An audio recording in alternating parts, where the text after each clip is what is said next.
کره 15 آلمانی 50.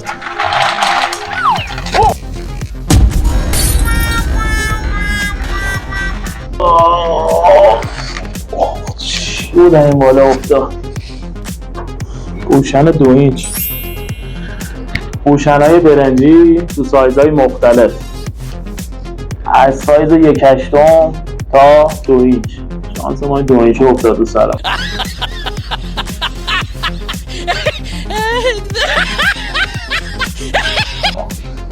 بریم ببینیم.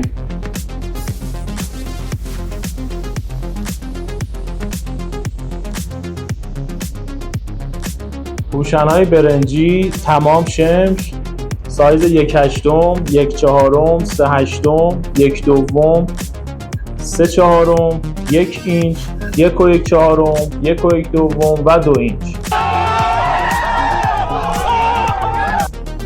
این مطلب هم اضافه کنم که گوشن‌ها تبدیلی هم داره، مثلا 1/4 به 1/8، 3/8 به 1/4، 1/2 به 3/8 و الی آخر.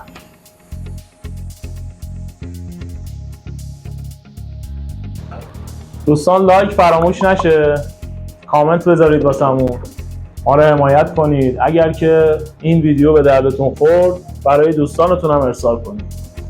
یا علی.